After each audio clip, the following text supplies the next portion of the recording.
Story 1. Growing back your own enamel instead of needing crowns or replacements. The essential steps in using electrically accelerated and enhanced remineralization. Story 2. They are hoping that a new drug will be available for use by 2030 that essentially grows your teeth back. It stimulates stem cells in your tooth pulp and encourages growth.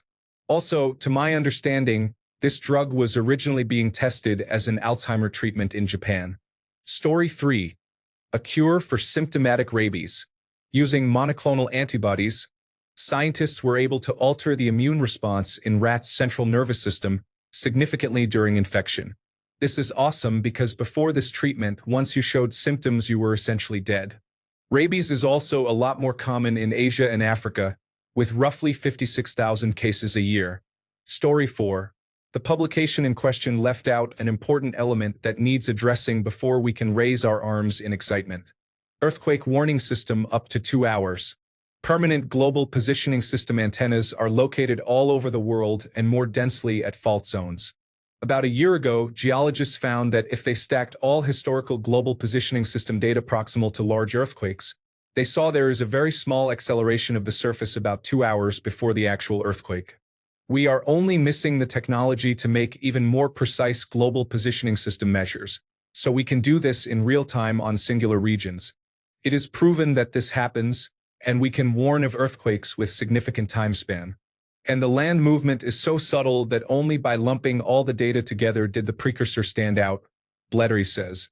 If you just remove 1 or 2 quakes, you still see it, he says.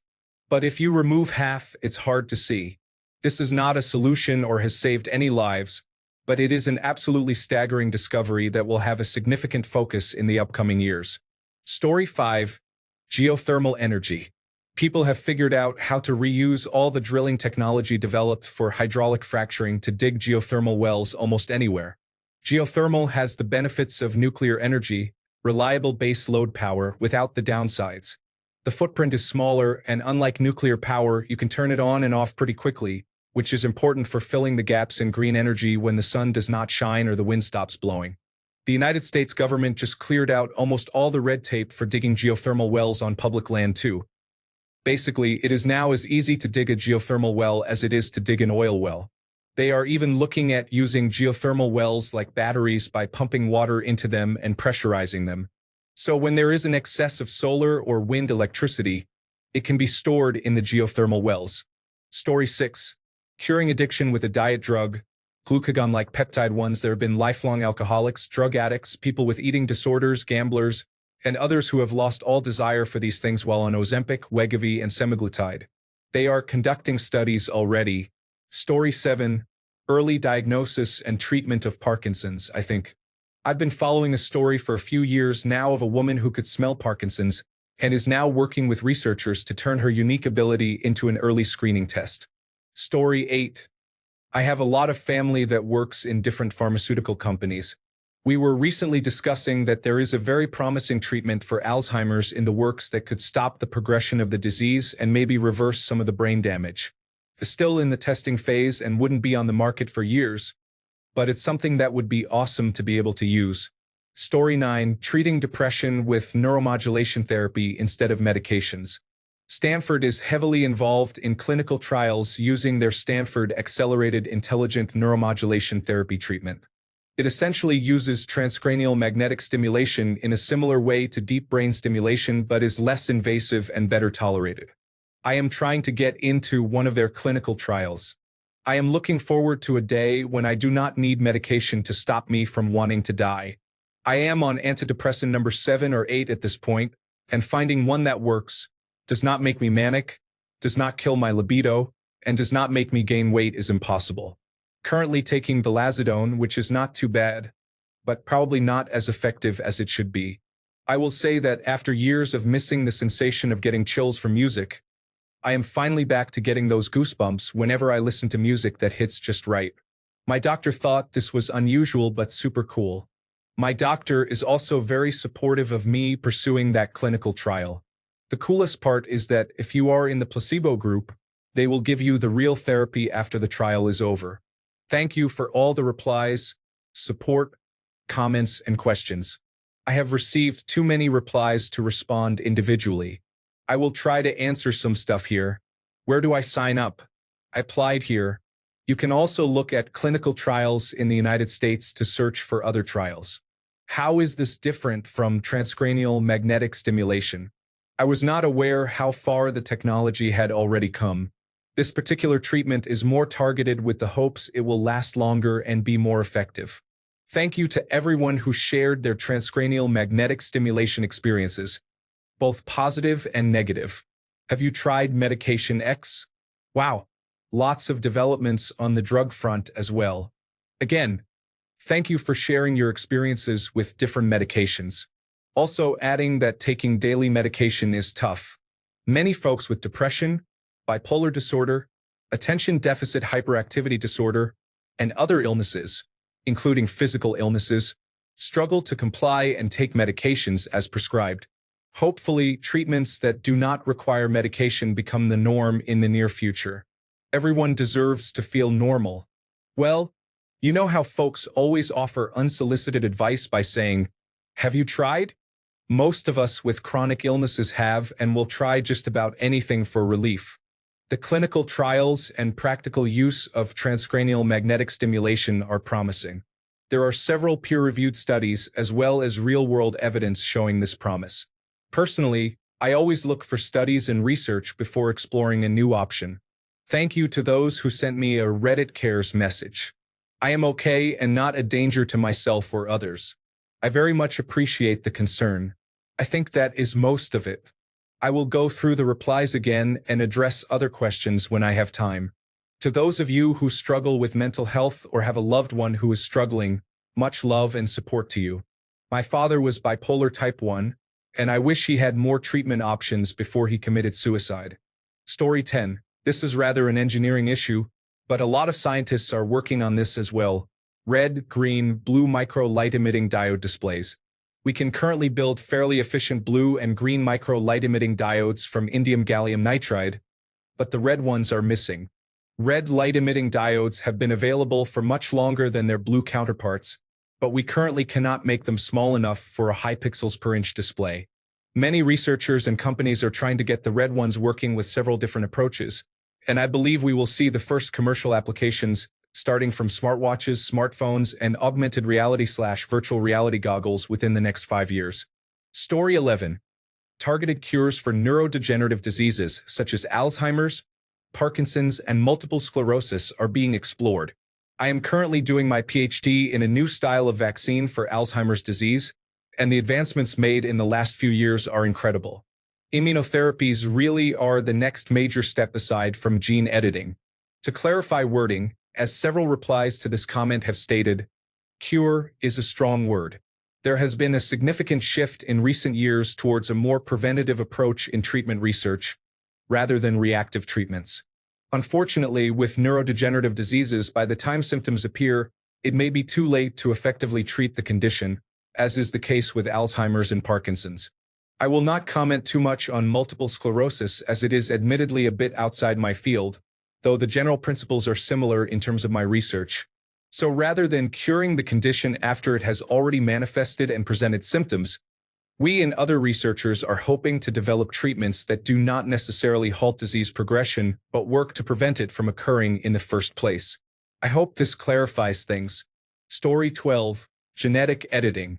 I think we will soon see news of experimental gene therapy treatments for cancer, diabetes, and perhaps Alzheimer's. CRISPR-9 and all. The next logical step would be designer babies. Story 13. Brain-computer interface.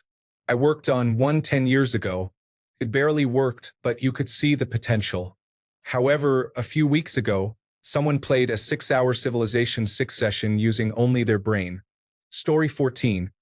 Understanding how hormones and mental illness are linked, especially in women who were previously diagnosed with mental illness but had endocrine disorders. And to add, menopause. In response to the Lancet's claim of over-medicalization, scores of researchers around the world have intensified their efforts to learn more. Story 15. Semaglutide, Ozempic, Wegovy in pill form at a greatly reduced price. Wegovy also has been proven to reduce cardiovascular disease, in particular, and make recurring cardiac events less likely for patients who have already experienced a cardiac event. Some independent pharmacies are already creating semaglutide pills. Story 16. Large-scale water desalination. It may seem trivial to most people, but access to fresh water and water purification are the largest problems on the planet. Desalination has been extremely expensive for years and never has the investment needed to break the scalability barrier. Well, our friends in the Middle East claim to have made some huge accomplishments over the last few years thanks to graphene and access to abundant power. Their new plants should be coming online next year. Not having to worry about access to clean water would mean massive jumps in agriculture, industrialization, and population. Story 17. With the James Webb Space Telescope, we are learning far more about our universe than the Hubble Space Telescope's visible light capabilities could capture. It is not like what we thought in enormous ways. These changes will matter. I expect a lot more cancer vaccines coming out. If cancer numbers are reduced, the need for therapies is reduced too. Story 18. I don't think anyone thinks about cystic fibrosis, but from the 3 years I went from learning about it in medical school to seeing the treatment in residency, people live legitimately normal lives with a disease that had an average lifespan in the 20s only years ago. It brings tears to my eyes and hope for what we can do going forward for a disease that was an early death sentence mere years ago. Story 19. People who were once paralyzed may be able to walk normally again. A few years ago, Israeli researchers grew human spinal tissue in mice. They then used that spinal tissue to get some paralyzed mice to walk again. Another positive aspect is because the spinal tissue was grown naturally, you won't need anti-rejection medication. Story 20. To not be able to trust any digital images, videos, or audio you see anywhere. Politics are going to go straight into a dumpster fire among countless other scandals, relationships, and virtually everything. Get ready. Story 21. I think people are underestimating the impact that these weight loss drugs are going to have. Once they are generic in about 10 years, they will be changing our entire medical system. People will no longer suffer all the effects of obesity, so rates for things like obesity-related heart disease, various cancers, and diabetes should all plummet pretty dramatically. This will have an enormous economic and demand impact on the medical system. The drugs are also a potentially effective treatment for addiction as well. Studies are underway as we speak. Story 22. Just a few days ago, quantum data was stored and transmitted for the first time, so that is pretty exciting. Story 23. I have seen more and more blood tests in development to diagnose diseases that typically require a biopsy to confirm. It would have been great to not have needed a craniotomy in the middle of a pandemic. Story 24. An antidote that immediately reverses the effects of marijuana intoxication. It works similar to the way naloxone works to reverse opiate intoxication. It is already developed and currently in clinical trials. Story 25. A cure for or the reversal of Alzheimer's. There was just a 60-minute special about the work one hospital system is doing, and it implied we are about 4 years away. Story 26. The first cancer cure. There will never be a single cancer cure, but we will probably see the first successful cure for a few different types of cancer within the next 20 years. So close, we are right there. The leading push in messenger RNA vaccines makes me happy. The idea is that each vaccine will be tailored specifically to each patient. At the base level, all they are doing is taking out your cells that already kill cancer, T cells, and essentially teaching them to recognize a specific protein in your specific cancer, then giving them back to you so your own body can kill the cancer. Your T cells kill cancer all the time. I believe the estimate was every 5 minutes your body kills a cancer cell. It's when these cancer cells hijack the immune system and hide themselves from the T cells that it becomes the cancer we know, the cancer that grows and consumes. So we're basically trying to just point to where the cancer is. Giving the T cells a briefing first on how to recognize and attack the enemy, because they were tricked into thinking the cancer was normal cells. We send them back in with their new training and they get to work. I think anyway. Story 27. Artificial wombs are already using biobag wombs for premature sheep and pigs. These may soon go to human trials for premature babies in the United States. Probably, eventually, they will be able to support a fetus earlier and earlier in gestation over time. Cool stuff. Story 28. AI is just a few years away from being able to write programs for better artificial intelligence, which in turn will write better artificial intelligence. Is this good or bad? Who really knows? Either way, we are not prepared for what comes next. When artificial intelligence becomes better at decision-making and planning than humans, what then? This is no longer an if, but a when. It's either going to usher in a new age for humans, where technology develops so fast we achieve things previously thought impossible, or it's going to usher in the last age of humans. We're not talking in the far, unknowable future. We're talking about a time when you will probably still own the shirt you are currently wearing.